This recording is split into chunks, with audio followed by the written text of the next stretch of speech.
This is the Transforming Anxiety podcast with Kelly Hanlon McCormick, and today is episode number 238, Scare Your Soul, an interview with Scott Simon. Welcome to Transforming Anxiety. I'm your host, Kelly McCormick.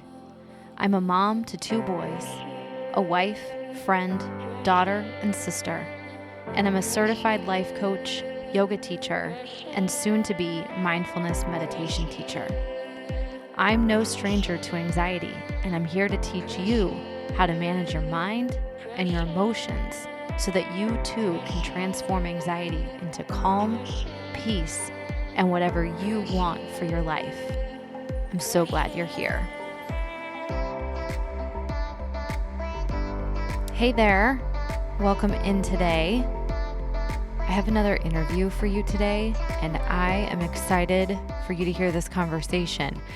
I'm talking with Scott Simon today about his book, and really it's a whole movement. It's not just a book called Scare Your Soul. And I tell you what, Scott is a kindred soul. I swear, we share a lot of the same ideas and perspectives, and it was really cool to read and then hear him talk about some of those ideas, those lessons that I've been teaching for years, but to talk about it in his way, right? With his experience, his unique insight. I just think we can't hear the lessons that we need to hear often enough. And I hope this conversation gives you another voice and some different language and another vantage point to hear some of the things that you've heard here from me on the pod for years. And I have to tell you, Scott tells a story at the beginning of his book about having a publisher reach out to him about writing a book, right before he wrote the book, obviously. And the email to him seemed like it came out of nowhere. He was completely surprised by it, so much so that he deleted it. And it wasn't until later that he thought, maybe that was legit. And he dug the email out of his trash and pursued it. And now, of course, he has the book. And it was kind of funny. Scott reached out to me months ago, and I was like, someone has a new book out. Their publisher or agent or assistant is emailing all the podcasts. I get these emails often. They're seeing where they can land interviews, whatever. Filed it away. But there was something more real about Scott's email that was kind of pulling at me. And so I returned to it and I reached out to him with first an apology for my delay. And then we got in touch. He told me he'd only sent out a couple books. He'd only sent out a couple emails, him personally, to a couple podcasts. And I had to pause and rethink it all. I was like, what? I assumed dozens, maybe hundreds of books and emails went out. That's kind of how the publicity thing goes, right? I assumed that he'd never listened to the show. I assumed it was an assistant or an agent or somebody reaching out on his behalf, right? I assumed something about him, and I assumed something about me, which led to a complete misread of the situation on my side. So I say all of this as a way to frame at least one intention that I have for today, which is drop your assumptions. Try not to bring your old belief systems, old thoughts, maybe past experiences, maybe just all out cynicism into emails, conversations, and the connections that you have. Maybe when someone says, hey, I love your podcast. Hey, I'd like to send you my book so that you can read it. It's because someone likes your podcast and wants to send you their book. Maybe there's a genuine connection there. Maybe there's a real person who's done some real work who wants to connect with you in your real work, and maybe an authentic relationship is about to be forged. So that is what happened with me and my guest today, Scott Simon, and I can't wait for you to meet this incredible guy. If you haven't already, you're in for such a treat. And there will be links in the show notes, and we're going to talk about the whole movement and ways that you can find out more about him and what he's up to, the whole scare your soul idea. So, okay, now I'm going to give you the official like media spiel on Scott, and then I'm going to stop talking so that you can hear directly from him. Scott Simon is a sought after author, speaker, and founder of the Scare Your Soul movement. Scott's passion lies in connecting people to their own sense of courage in a deeply fearful world. He has spoken around the world, motivated people at schools and companies, given a TEDx talk, co-founded a happiness incubator, and studied and worked with international thought leaders in the areas of courage and happiness. Aside from Scare Your Soul, Scott is a coach focusing primarily on creating flourishing post-divorce lives, leads online mindfulness meditations, has led retreats around the world, officiated countless weddings, and scares his soul every single day. His new book, published by Hatchet Balance, is Scare Your Soul: 7 Powerful Principles to Harness Fear and Lead Your Most Courageous Life. So let's get into it. I'm excited to have you join us for this conversation. Here we go. My talk with Scott Simon. All right. Scott, welcome. Kelly, thank you so much. It's so good to be with you.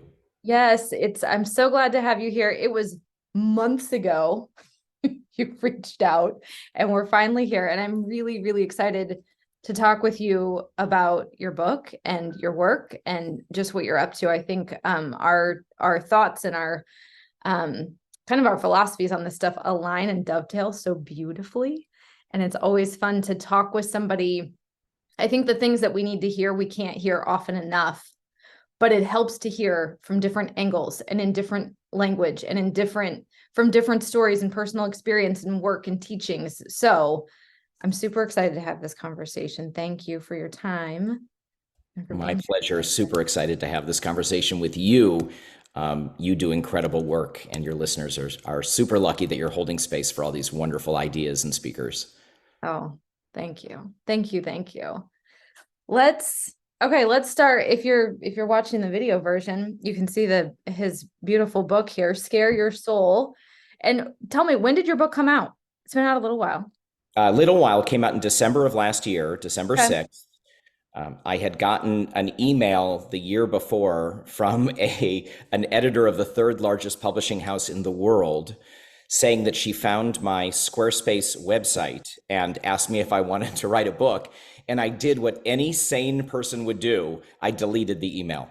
Of course. Yeah. Of course. Why would that happen to me? Luckily, I fished it out of my trash folder and ended up responding, and it ended up being one of the most powerful, most scary experiences of my entire life, and I'm super blessed and lucky to have been able to do it. I love that you treated it initially, though, the same way that we treat like the spam calls about somebody who wants to buy our house. Absolutely. I have friends, and I'm sure you have friends too, that have written book treatments, or are trying to find an agent. I didn't have any of those things. All I had was a movement where we put out courage challenges. And so to receive this email from what turns out to be one of the most brilliant editors and a wonderful publishing house, and now all of these ideas that I've had for so many years are actually in bookstores, and it's been a dream come true, to be honest. Yeah. Yeah. And now just look. So his book is called Scare Your Soul: 7 Powerful Principles to Harness Fear and Lead Your Most Courageous Life. Of course, we're going to get into all of this stuff today, but I want to start with, you had a whole movement. This isn't like a shtick for the book. You weren't sitting around thinking of a catchy title. This started as a movement. It did. So tell us about that first. So it actually started with a Facebook post, with one Facebook post. I grew up just being so scared of not only speaking in public, but singing in public. I come from a very musical family, and I had a choir teacher tell me when I was 10 years old that I have a terrible voice and I should never sing out loud.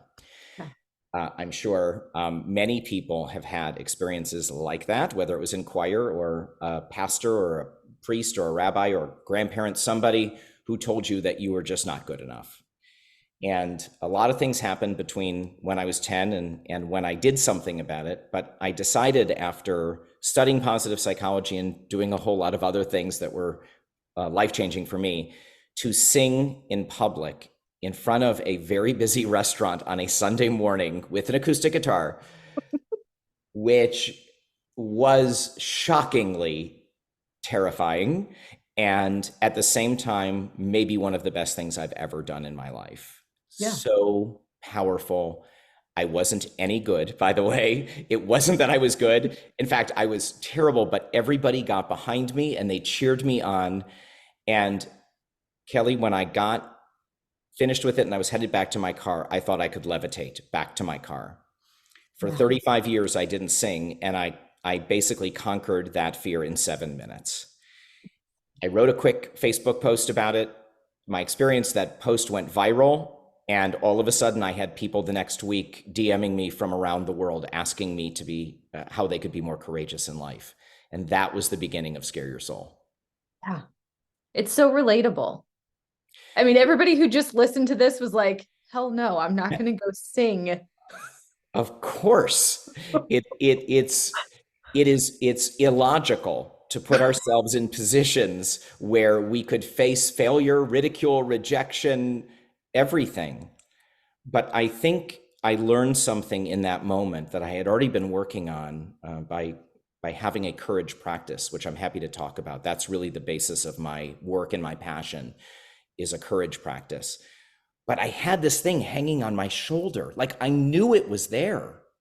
Every time I went to a concert, everybody else around me would be singing their lungs out and I'd be mouthing the words. And I finally said, you know what? I'm going to do something about this. And I like to make things fun, and I like to make things a little different. And so to me, instead of just, going to a concert and singing, it was bringing that guitar to that very busy restaurant.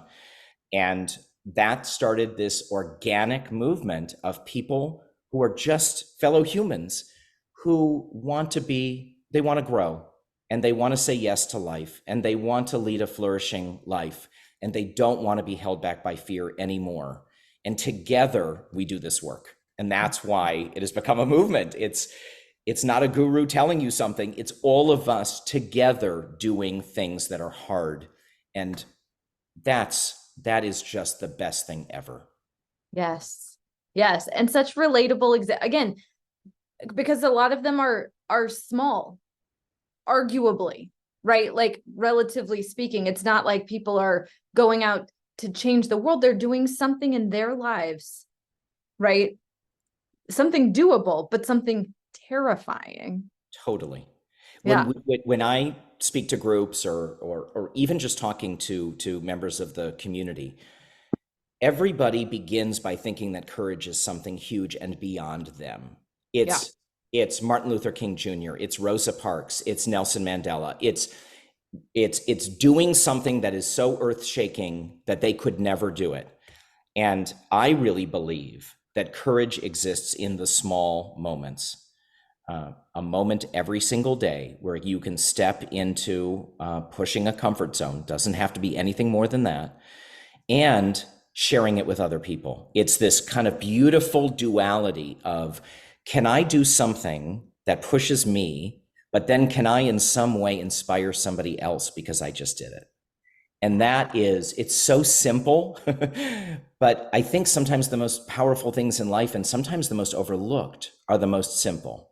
And so that really is the basis of our movement. And then there's obviously a lot of science that lies beneath all of this, but we have a wonderful community, and it's all free and just aimed at making the world a better place. Yeah.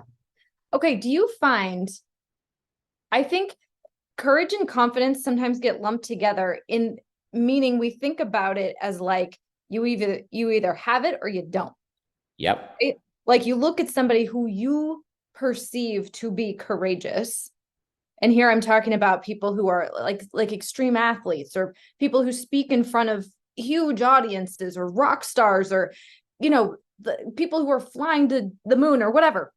And you think, wow, they just have something I Yes. don't have. Right. Yes. So say a little bit about what you think courage even is. Yeah. So just a quick comment on the rock stars and the astronauts. And in doing the research for the book, I found basically most everybody has a sense of imposter syndrome. You could be the most, I mean, I don't know if Adele feels this way, but I bet you when she's about to go on stage, she has butterflies in her stomach. And even though she's done it hundreds of times, Yeah. there is a feeling of, oh my gosh, I'm about to step into something that is unknown. I don't know what's going to happen. Everybody's going to be looking at me. And of course, we can build a muscle by doing that consistently. But I really do believe that we all essentially are the same. We all suffer fears of rejection, of fears of failure, fears of loss. It's kind of like who we are as human beings. And the question that really intrigues me is that going to stop us? Yes. Because our bodies and our minds are attuned to keeping us in the status quo. I have heard you so many times talk about issues around change, right? That change is the only constant, and it's never fun going into an avenue of change because it involves loss. Yes. And so what is not courageous about that? That Mm-hmm. takes so much courage, not just to Mm-hmm. sing in front of a restaurant, but to confront the loss of something when we move into a new phase of life, when there's a transition, a divorce, an empty nesting, a change in a family, even when you have to have a hard conversation with a loved one that you've been kind of putting under the rug. You're losing the status quo. You're losing the comfort you've been sitting in by not having that conversation. But who wants to lead a life of middling mediocrity where we don't have honesty and authenticity? We have to step into those moments. So to me, that is what courage is. It's Mm-hmm. stepping into moments, big and small, where you don't know what's going to happen. Fear is arising in you, and you do it anyway. Yes. I remember years ago, I said something to a friend of mine as somebody who's highly anxious and an entrepreneur and who just doesn't quite do what's expected or quote unquote normal in our society. Quitting drinking, like all kinds of things that I've done that kind of rub against the grain of what's quote unquote normal. And I said something to her about how I do my whole life scared. And she kind of looked at me like, oh my gosh, I'm so sorry. I was like, no, no, no, no, no. I'm good with that. Yeah. Right. Like, I think I'm not saying that in a sad way. I'm not saying that in a like, oh, I'm frozen with terror. I was like, because I'm not. I'm just like, oh yeah, that's showing up again. Like, come on. We've got to like round up all the scared troops. Here we go. Right. Yeah. That's exactly it. Again, I think society tells us that there's this concept of fearlessness out there that we should all be shooting for. Like, I was going to ask you about fearlessness because that's yes, that's insanity. it's insanity. And honestly, if your listeners Google it, I think the last time I Googled it, there were like 105 million hits for how to be fearless. And I think it is all, not only is it inadvisable, it's nearly impossible. Yes. And I don't want to live that life. And I really don't think most people do. I don't think we want to lead a life where we have no emotion, where we just don't take anything seriously. I mean, fear is a signal in a lot of ways. And I want that signal part of my life. Like, I oftentimes think I'm one of the most fearful people that I know because I choose to put myself in positions every single day that scare me. And I love it. And it's not easy, and it doesn't, because you continue to grow. Um, Yes. and that really is so much of what life is all about. Are you Yeah. in the growth zone or are you in the comfort zone? And if you want to be in the growth zone, it is going to require stepping into fear and dancing with it. Yeah. Have you found that what you're scared of, what you're fearful about, do you think that's changed over the years? I think there are some essential fears which are consistent within me that Hmm. I think I will probably always struggle with. No matter how much I work on them, it's always hard for me to speak in front of large groups. It's hard for me to walk up to two or three people that I don't know and introduce myself and talk about what I do. Yeah. I can do it so many times that you would think that I would be radically changed. But what I don't let it do is to stop me from trying and from putting myself out there. I find that now I always feel nervous speaking in front of a group or speaking at a book signing, but I always say yes. I I was going to say, always how say many times a week do you do that? yes. Between 3 and 4 times a week. So think about this though. I think this is a really important point. This is something you still don't relish. You don't get Yes, out of bed that day and you're like, yes. I don't. Uh, but the fear, when it used to hold me back and put me in a position of inaction, now that fear is this incredible signal that I'm on track. Yes. This is so much of the work of Scare Your Soul, and when people in our community are pushing themselves and they're sharing it, it's that we feel butterflies in our stomach. We start to, our heart races a little bit. I mean, I was incredibly nervous about having this conversation with you because I care about it. It's Yeah. meaningful to me. I love talking about this because I think it makes people's lives richer and better. And stepping into those moments, knowing that fear is there almost as like my buddy, like I'm not going to get rid of him, but I'm also not going to let him hold me back from stepping up those stairs and walking on that stage or speaking to that group or talking about the book.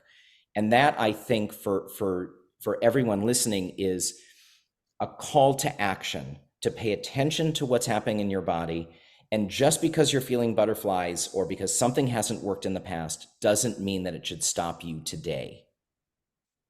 Yes. Okay. Somebody once said, I don't remember where I heard this, so forgive me for not crediting. If anybody knows where it came from, holler at me. When you feel those butterflies in your tummy, like get them flying in formation. Isn't that the Love it. best?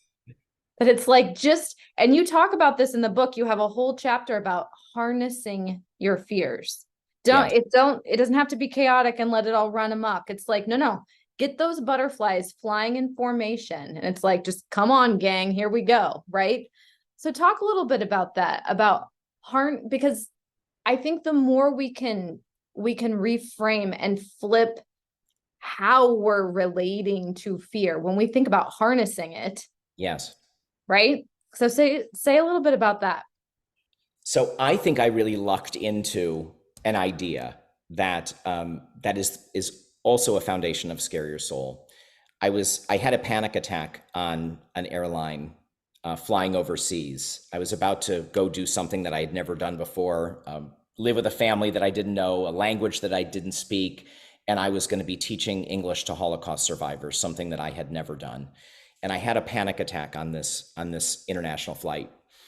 And I pulled out a spiral notebook and I wrote 8 words into the spiral notebook that totally changed my life.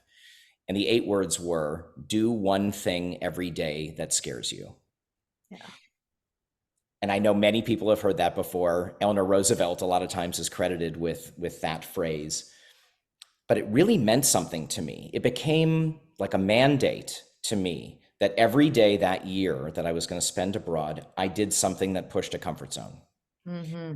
It became, in many ways, like a practice. Many people have gratitude practices, meditation practices, yoga practices. Each one of those practices isn't like a one and done. You don't practice yoga once and you're done with it. It is a practice. It's something that you build competency, self-confidence, self-efficacy, but it's a process. And for me, those 8 words led me to this practice of doing one thing every day. I didn't choose 10, I didn't choose 20, one thing every day that pushed a comfort zone. What that did was created this, what I now call a courage practice. Mm-hmm. You start to, the butterflies become your friends, right? They're flying in formation, as you said. You Yeah. start to do things just like a gratitude practice where you're choosing things every day that you're going to write about that night in your gratitude journal. I started to choose things that pushed my comfort zone because it was my practice. It changed my life. Yes. It changed my life. And I think oftentimes we're so, and I love meditation practices. I have one, and I think a meditation practice is super important. But what happens when you have a courage practice is you start to say yes to things you may not have said yes to. Mm-hmm. And when you do that, you start to find relationships, adventures, opportunities, uh, new skills, and a life starts to open up to you that you never even knew, only because you start saying yes to those things that used to scare you. So I really felt like I unearthed this practice that changed everything for me. And now in Scare Your Soul, that is the basis of what we all do. We push ourselves consistently to do things that scare us. And then when something big happens, when a divorce, a move, a job opportunity, an illness in a family, you have this innate sense that you're a courageous person because you practice courage every single day. Yes. Okay, so we talk a lot around here about it's one thing for you and I to sit here and talk about this, Yeah. right? Which is great. It's necessary. I think that's required even as like first steps. We need to learn, we need to read, we listen, we have conversations, we consume material. That's super fun. A lot of us like to do that, which is why we take all the courses and why we read all the books and why podcasts are a thing. It's one thing to say we can do hard things, right? Or do one thing every day that scares you. We can embroider that on pillows and that looks very cute. It is, and I hear what you're saying. People, we have these moments where everything changes. And it's like Dorothy's house landing in Oz, right? And everything's in color. And you come out and you're like, whoa, I've heard that quote 1,000 times. But now I'm living with it. So now everything's different, Yes. right? And this is a big part of your book. And this is a lot of what I teach too, of like, listen, we can talk about this all day long, and I'm happy to. I like having these conversations. Nothing's going to happen without action. Couldn't agree more. When I started to write the book, to say it was a blank slate would be an understatement. I had no idea, first of all, how to write a book, and second of all, what was the tone, what was the format, and I chose. I took a little 3-week sabbatical to write, and it came to me one morning as I was walking in Sun Valley, Idaho. I wanted it to be a journey between me and the reader. That it Yes. wasn't me saying, okay, here's that cute embroidered pillow. Isn't it pretty? Look at what it says. And oh, by the way, do it and you'll lead a great life. It was, this is hard. I'm going to do it with you. If there's an exercise in the book, I'm going to do it too. And this is what happened. There's room in the book to write, to take notes, to reflect. And so I really was passionate about making this conversation and this joint action between me and the reader. And so many people who have bought the book, either for themselves or for a child or even a grandchild, has come to me and said they need to buy another one because they've written in the entire thing and they want to gift it to somebody else, but the entire thing is written in. And honestly, that's the best compliment that I could hear. because this is action-oriented work, and it is very easy to hear something and feel motivated in the moment. It happens to us every time we see a great quote or somebody says something to us or we hear an inspiring story. But how many of us actually that day do something?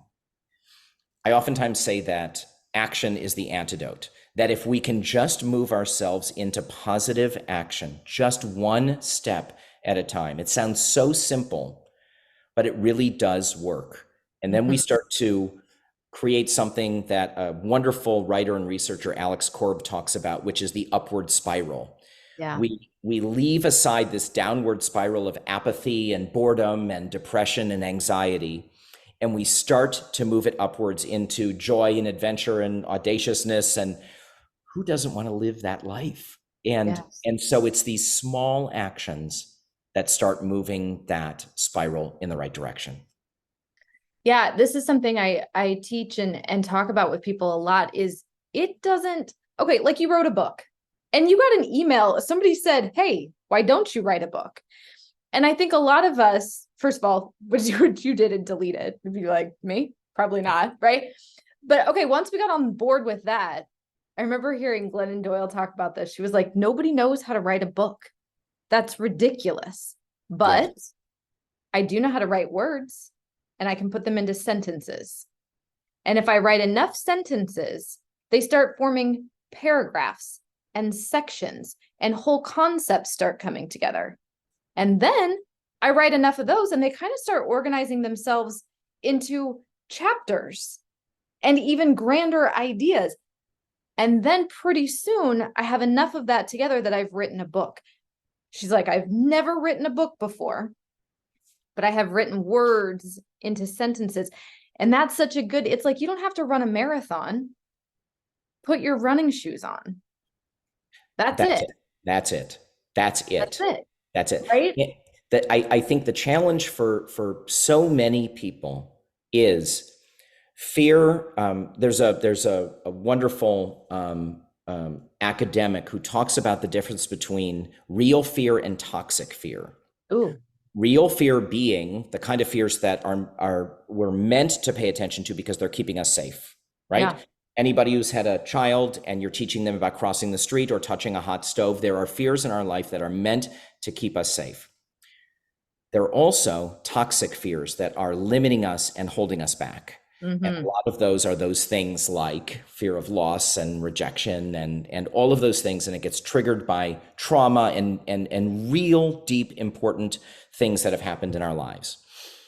But most people don't create a distinction between those two. They don't know that there's a distinction between those two. Right. So our bodies react the same way. If I see a car coming and I'm crossing the street, my heart starts racing and I start sweating and hormones start racing through my veins. And if somebody says, I want you to give a little bit of a talk at our company meeting today in 10 minutes, same reaction, totally different situation. I want people to step into that moment where they stand up in front of their company and give that impromptu speech about something they're passionate about.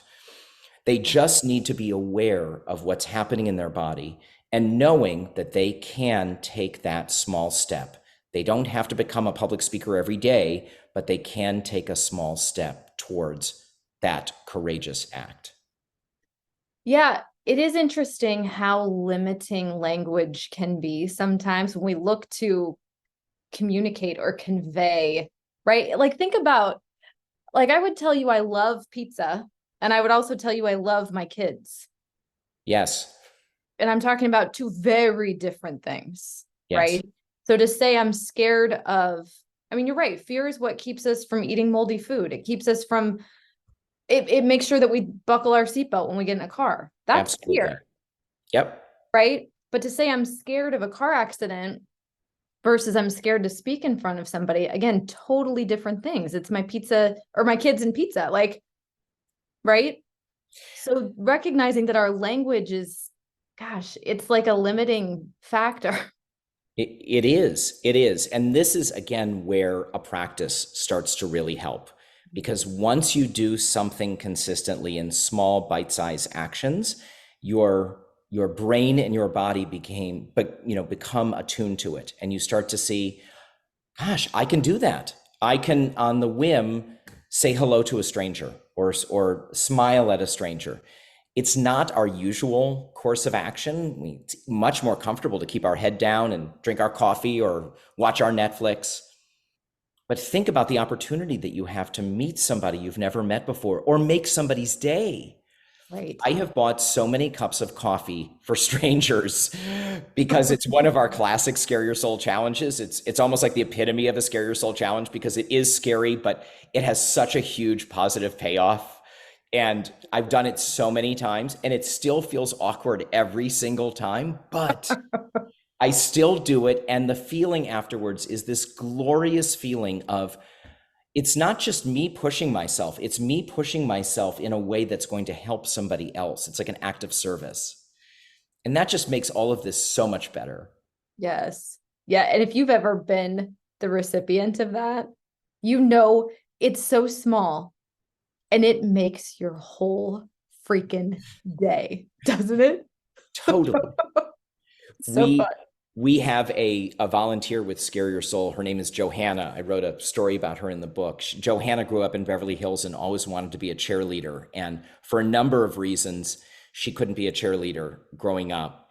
When I met her, she was in her 50s and had just survived cancer. She was divorced and leading a very, very challenging life. And in talking to me about something she could do that would enliven her spirit, she called a local high school and left a message for the athletic director asking if she could be a cheerleader for a day at 52.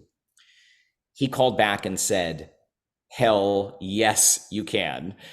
So she practiced with the squad. The girls and boys in the cheerleading squad loved her, and she's a born performer, so she was great.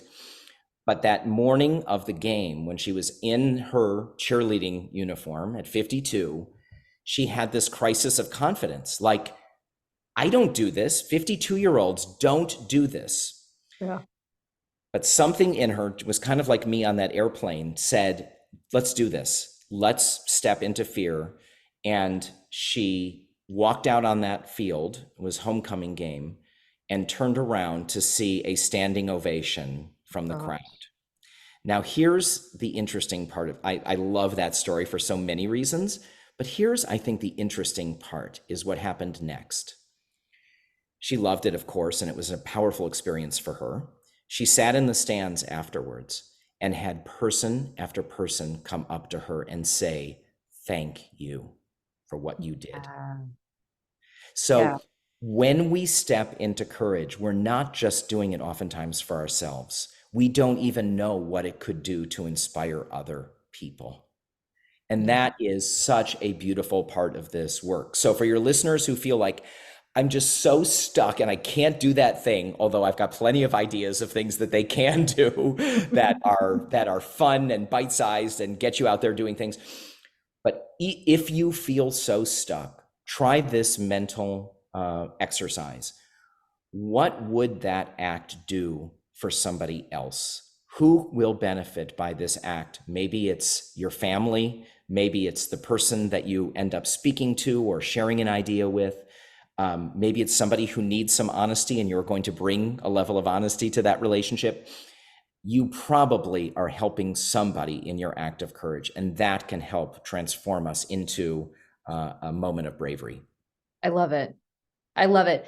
This is, we talk a lot around here about compassion and self-compassion, and it is, and we talked about this a little bit before we started recording, being service-based, turning. One of my meditation teachers, Booker, she talks a lot about, it's one of the 3 Ps is almost always relevant. It's not personal. It's not perfect. It's not permanent.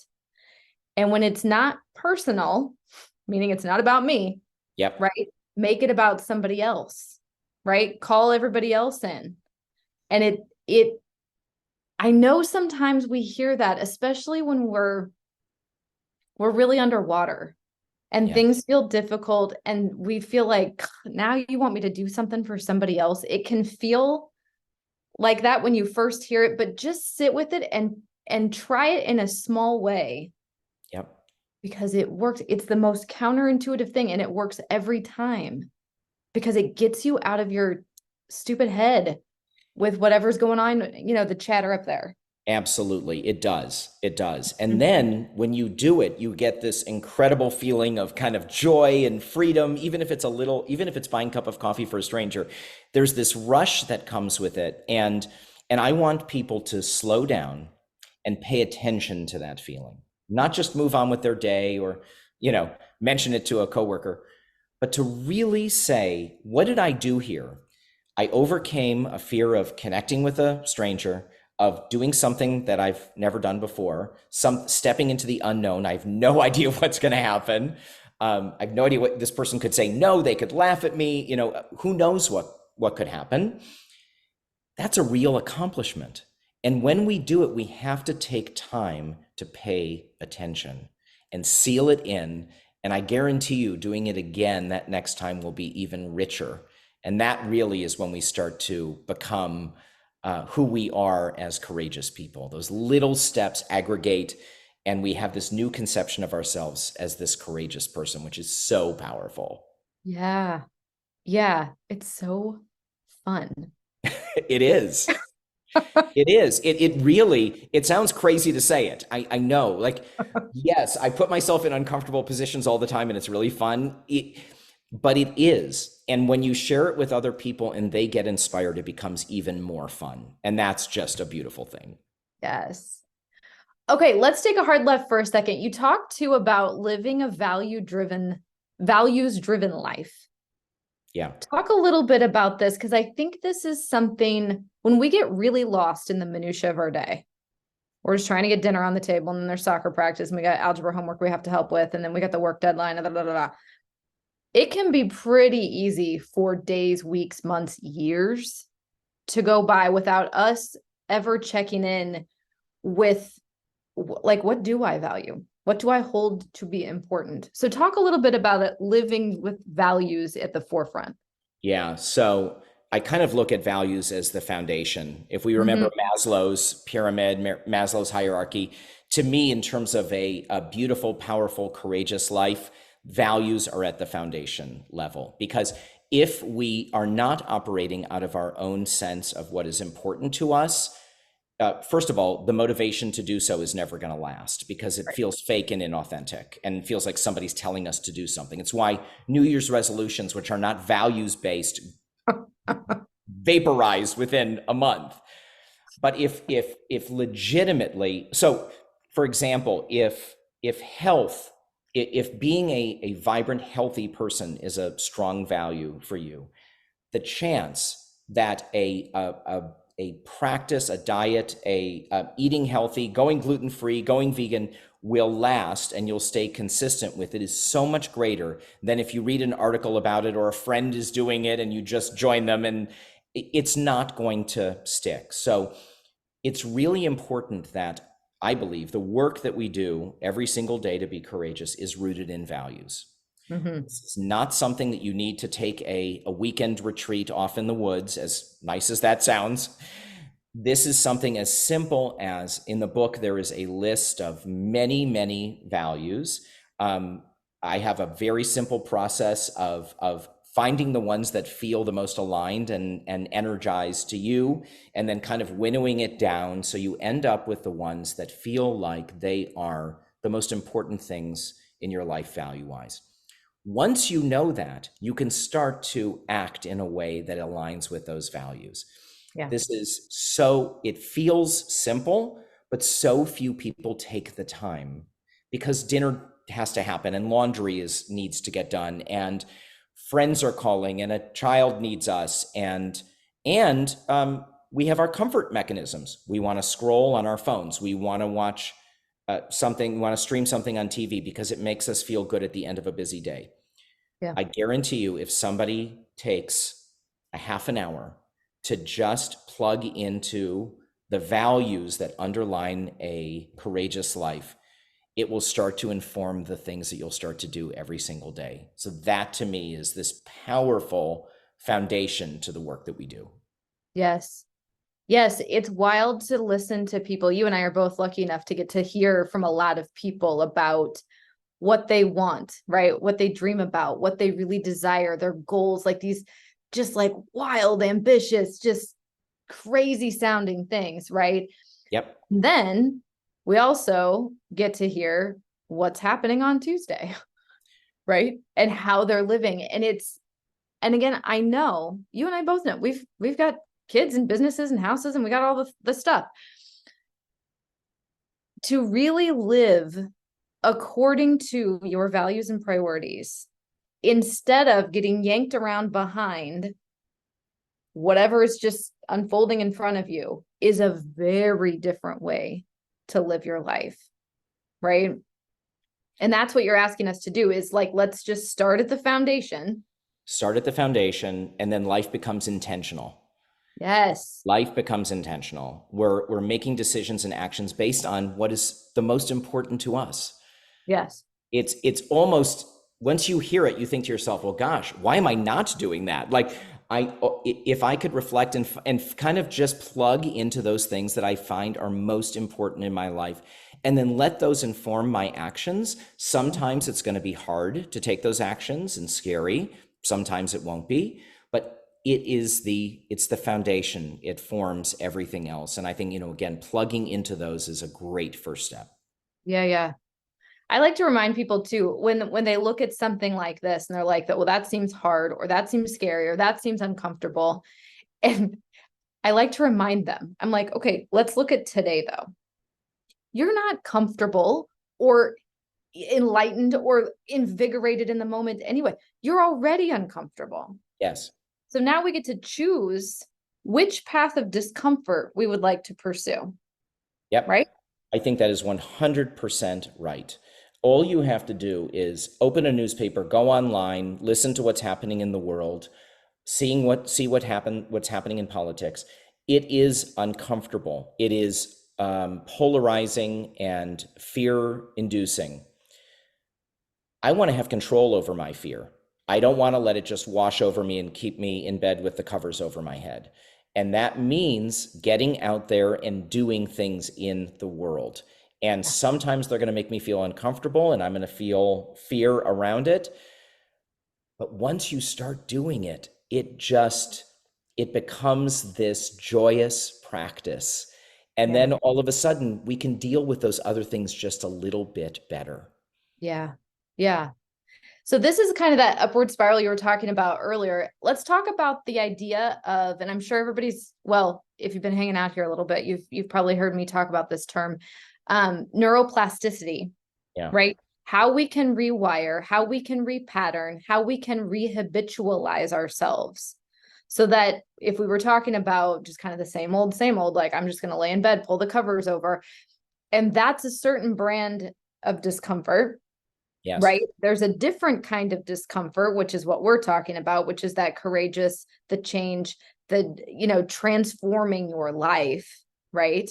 So it requires us to relearn some things. Right. It does indeed. And it's funny because when you and I talk about this, like if we were talking to our children, this would be part and parcel of what we would say to them. Of course, they need to learn and grow. You go to school every day and you're learning new ideas, and that's going to get you to do new things in life and meet new friends, and let's have new experiences. But then when it comes to ourselves, we don't go there.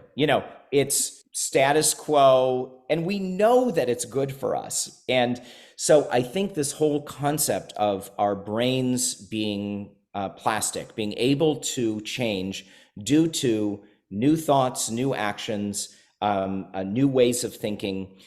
When I ended up meeting a wonderful positive psychology professor, Tal Ben-Shahar, he one of the first things he taught us about being a happy person in life is, are we growing? And growth isn't just about trying new things. It's actually changing the way we think about ourselves and think about the world. So he even advocated, brush your teeth with your non-dominant hand in the morning. Like start super micro small. Yes. Those little changes, or take a different way to the kitchen, or really, or drive to work a different way. And all of a sudden, you start to see that things can start to shift and change. What I began to see on a more powerful level was when people started to do things that were really brave. And they took the time, as I said before, to sit and think about it. They began to rewrite those limiting stories that they had Mm. from their past. Those stories where they weren't good enough, they weren't smart enough, or skinny enough, or wealthy enough. All of a sudden, they were starting to own a new story. And the whole concept of neuroplasticity supports this from a neurobiological standpoint. I just love the fact that it really works. And that those old stories, just like that old choir teacher told me that I couldn't sing and I should never sing, I took that back. I took action and I took it back. And now it's something that I enjoy doing. It's not super easy, but again, I feel the fear and do it anyway. And so that's really where you start to begin leading an adventurous, awesome life, because those stories aren't permanent. They're not in permanent ink anymore. You take an eraser and you start to erase some of it and move forward. Yeah. Okay, so we've been talking about a lot about courage, a lot about fear, values, this neuroplasticity, and our really how capable we are of change, right? Let's talk through some of the principles for this scare your soul life. Yeah. Sure. It's one thing, and like we said, it's one thing to know this stuff, but you have created a very action-oriented scaffolding and framework. So let's not have this just ping-ponging around, right? We have to live it. Right. Yeah, let's talk through some of these principles. So I think one, I'll give you an example of one. So there's 7 principles in the book, but one of them has to do with gratitude. Yes. And the reason that I put the chapter so close to the front of the book is most people don't think about gratitude as a courageous act. They think of it as just a nice thing to do, and it's easy, and we're talking about how grateful we are in life, and that's great. I got an email one day from a woman that I did not know, and the email said, "Scott, my name is Carly. Can I come to your house? I need to meet with you this Saturday night at 10 p.m. Please say yes." And I don't know what you would do if you received a similar email. Again, it was something I was about ready to delete, but I said yes. Because I say yes to scary things. And she did come to my house and talk to me about how challenging life was for her at the time. She had a child with a terminal illness, and she was getting divorced, and a lot was happening in her life. And she thought I looked and sounded really happy, and thought maybe a conversation between the two of us would make her happier. After 3 hours of talking, she left my house, and on the way out, she asked me if I would send her 5 gratitudes a night by text, and she would do the same. And we did. And my 5 gratitudes that night are in the book. And we continued on that week, and then we continued on another week. And as of a couple of months ago, we've been doing it every night for 9 years. Yeah. Yeah. And the kind of gratitude that we share with each other is real, raw, honest, oftentimes not positive, because sometimes the things we're grateful for are the biggest challenges that we're going through in life. And so I love talking about gratitude as a courageous act, because once you start adopting it in that way, where it feels really deep and engaging and scary, that's where the payoff just gets huge. And I think so much of the work in being courageous isn't just about stepping into moments of courage. It is about finding those avenues in life where we're expressing awe, we're expressing gratitude, we're expressing a sense of adventure. Our work life becomes an area of courage. These are all the chapters in the book. Then we start to really start hitting all the cylinders in our life. It's not just like we're being courageously grateful. We're being courageous in a sense of awe, in a sense of spirituality, in a sense of relationships. sense of work. And that really means we're leading a fully courageous life. Yes. Yes. Yes. I love re there are as a mindfulness meditation teacher, there are a handful of things in more than a handful of things in the self-development, mindfulness, meditative, self-improvement world that at best sound overly earnest and at worst sound absolutely cheesy and just fluffy, right? I think you're right. When you actually do them, you realize that something like gratitude isn't that squishy after Yes. all. Yes. Right? Because I'm guessing, okay, after 9 years, you and Carly are no longer talking about how you're grateful for like having a roof over your head That or your was week one. correct. And and this touches on another topic where courage, I think, is so powerful, and that is relationships. Yeah. You know, I'm sure listeners to your podcast are aware of the work of Bob Waldinger and others who have done studies at Harvard and elsewhere about what leads to a happy life, and strong social connections are, if not the number one determinant, in the top two or three determinants of what leads to a happy life.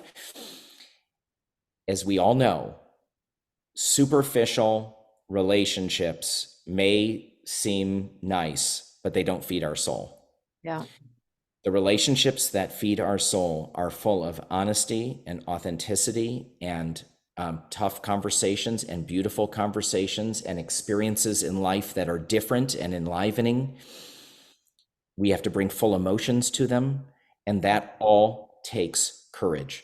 It's all about, there's risk involved, there's risk of loss involved in all of it. Mm-hmm. And I have seen so many of our Scare Your Soul participants and volunteers and people who have read the book call me and say that night they had a conversation with somebody in their life that they had to have. Can I tell you a quick story about a scary? There's, because we have a Scare Your Soul baby. There's actually a Scare Your Soul baby. A one of our ambassadors, we have ambassadors around the world, and one of our ambassadors called me one day and she said, I want you to know that I had a Scare Your Soul baby. That made me very nervous. I did not know what she was talking about. I didn't know where she was going with that. And what it turned out was, one of our challenges the prior year had been to have a tough conversation with a loved one. Hers, which she chose to have, was to tell her then husband that their relationship just wasn't working. They had Mm-hmm. gone through marital therapy. They had worked at it. They had tried, and it just wasn't working. And she had been putting it off and hiding and avoiding. And she said, you know what? I'm just going to do it. They had the conversation, and it turned out that he actually agreed. He thought that she was right, and they separated. And in the challenging process that occurs after a separation, she became friends with an old boyfriend who had moved back to town, a high school boyfriend. You can probably tell where this story is going to end up. She ended up marrying that high school boyfriend, and they had a baby. Yeah. And she credits Mm-hmm. the fact that that was even open to her with the fact that somebody just reminded her, you can do hard things. Yeah. Yeah. This is, I got goosebumps. I've been working with this hypothesis based on pure gut and just working with people over the past decade, that the opposite of anxiety is honesty. That it's not calm or peace or even neutrality, that the opposite of anxiety is honesty. And I love what you're saying here. There's this spirit of and practice of courage that it's like, listen, these two people could have gone on who knows how many more years or forever not being honest, right? Yep. Living, and people call anxiety a whole bunch of different things, right? Discomfort, stress, icky, whatever. Yeah, the opposite of that is having a courageous conversation, which is terrifying. Totally terrifying. totally terrifying. Where you're like, I mean, talk about letting go. You don't know what's going to happen. You open your mouth to start to say words, and it's hard to even get words to come out of your mouth, right? Because you're like, and then you just have to let go, because who knows? And the opposite of living that life, the anxious life, however we talk about that, is honesty. Yes. Which requires courage. You can't get to honesty without being courageous. Absolutely. And so if you're spending every day in some way pushing a comfort zone, like like you want to run a marathon, and you know that you're going to have to lace up those shoes just about every morning and get out there. And then after a little while, all of a sudden you start to see some progress and some stamina building. And then all of a sudden you're running a marathon. I look at this exactly the same way. Once we start adopting this courage practice, just like a yoga practice, one thing every day that scares you, you start to change. Your brain changes, your stories change. And then all of a sudden, when you get that little feeling in your gut that you're pushing that conversation under the rug, you can say to yourself, you know what? I'm not going to do it anymore. I'm actually going to step into this moment. And I have to say, and I've done this now for almost a decade, the outcomes from honesty, authenticity, and courage are the outcomes we want in life. Yes. I'm not going to say it's always perfect, right? Nope. It's not always perfect, but I will take an outcome that arises from service, honesty, and authenticity over sitting quietly in safety, comfort, and anxiety any day. Because we've all tried that, right? In fact, let's just be honest right now. We're all doing that in some way in our life, somewhere. Yes. Right? We're living with something that's kind of comfortable, and we just keep on keeping on, and we're like, I could, but nah, we'll just get through another week, right? And that's okay. No judgment. We don't, just like you said, we don't have to do all the things today or this week or this year or this decade. But if you start building the practice, right? If you start being a little bit more honest, if you start being a little bit more courageous. I remember I've been practicing yoga for like, I don't know, 25, 26 years, something. And I hear people all the time are like, oh, here's what they say. I'm not flexible enough to do yoga. Right. And there's something about that mentality that I'm like, yeah, nobody is. That's why you do the yoga, right? It's to get, so there's something about this here. If you're hearing, oh, I'm not courageous enough for a courage practice, please know that's like you saying, you're not hungry enough to eat. Exactly. We have the tools. We all have the ability to do it. I'll give out, can I throw out just a little challenge? This is, if somebody wants something just super bite-sized, and again, this is so tiny, it's super tiny. When you hear this podcast, and you and I can do this today, pick up the phone, call somebody that you know, and tell them that you love them. That's it. Done. That's it. Yeah. We don't oftentimes step into that moment of minor vulnerability. We love that person. We know we feel it, but maybe we say it at the end of a phone call. But pick up the phone today, call a loved one and say, I just want to let you know I love you. Yes. That little action will feed you. It'll feed your soul. And guess what? Tomorrow, you'll want to do something else. So that's a little bite-sized challenge that I would throw out there to anybody listening. And I would love to know that hundreds and thousands of people are making phone calls today to people and telling them that they love them. Right? Oh, that's fun on so many levels. Okay. So I love that we have a little homework assignment. Yep. We're just going to call somebody. And like you said, somebody who already knows you love them. Yep. Right? You don't have to risk anything here. Yep. And just remind them. Absolutely. It'll Yeah. get you, it'll move you into action. You're acting in service. Think about how that person is Oh going to gosh. feel. It's something that you normally don't do. So it's a little out of your zone of consistent action. It's beautiful I and love it's it. tiny. And it'll get the upward spiral cranked up and it'll lead to something else. But don't worry about something else yet. Nope. Just do this one thing. I love it. Okay. So everybody, let us know how this goes. Call your people and tell them you love them. Scott, what did we not cover? Did we leave anything out? I think we've covered We all could of the, talk for hours, yeah. but in the interest of Yeah, I mean, the only thing that I would do would be to invite people. Scare Your Soul is organic, it's grassroots, it's free. We encourage people to sign up for a weekly newsletter that puts challenge. The book is in just about every bookstore in the country. I'm so proud of it and would love people to read it, and more than read it, pull out a pen, reflect, and then do all. There we go. Oh, I love all of those little post-its. Isn't that Um, I'm such a dork. Yes. right, it's very action oriented, and Yeah. my email address is in there, and I encourage people to communicate with me. And also, there's a challenge in the book of writing a letter to yourself Hmm? and emailing it to me, and then I will email it back to you in a year. And you can see how much progress you've made over the course of a year of living more courageously. Yeah. Okay, tell them all the things. Where can they find you?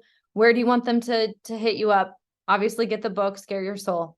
Scare Your Soul, available everywhere. And then scareyoursoul.com is the hub for everything. We're on Instagram and Facebook, and the newsletter is on Substack, but you can also just access it from our website, scareyoursoul.com. Love it. Love it. Scott, thank you so much for your time, for your generosity today, for sharing your fear, your courage. This is one of those, it's a universal thing. You know, I think you and I are also lucky to be working in spheres that affect literally everybody, right? And it makes it so that it's very exciting selfishly for us to move about the world, because we're just looking at everybody going, these are conversations we need to be having. But it's very exciting and meaningful to connect. So this has been a wonderful conversation. Thank you so much for being here. Thank you. Yeah. Thanks, Scott.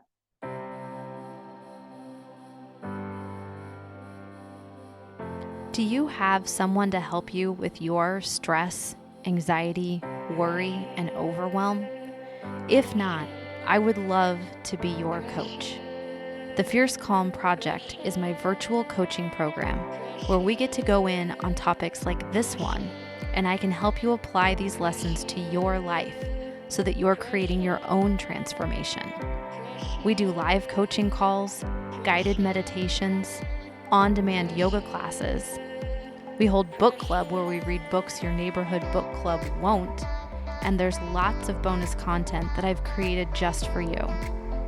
When you're ready to take what you're learning on the podcast to a whole other level, then come on over and check out the Fierce Calm Project at kellyhanlonmccormick.com/Fierce Calm Project.